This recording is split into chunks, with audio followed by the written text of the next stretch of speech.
Grabe talaga. Sila na mismo ang nagpapatunay ng lahat. Yes. So, bago natin pagpatuloy ang ating pag-support today's video, kung bago ka pa lang sa aking channel, please subscribe po, like, and pakit na rin po natin guys ang notification bell upang ma-update po tayo tuwing ako pinag-upload patungkol sa Team Kalingap. And please support po natin ang buong Team Kalingap, lalong-lalo na po kila Kalingap Rab at Kuya Bal.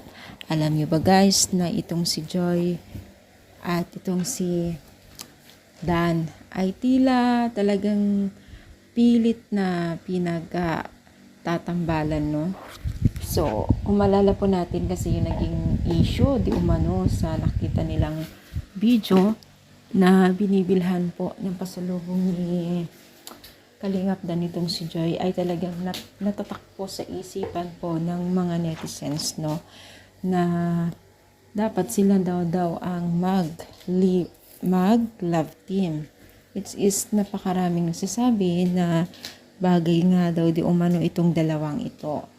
Pero ang problema naman po mga mima ay kung paano na yung love team po ni Kalingap Dan. So yung mga taga-supporters po ni Dan at Medit po ay hindi sila papayag.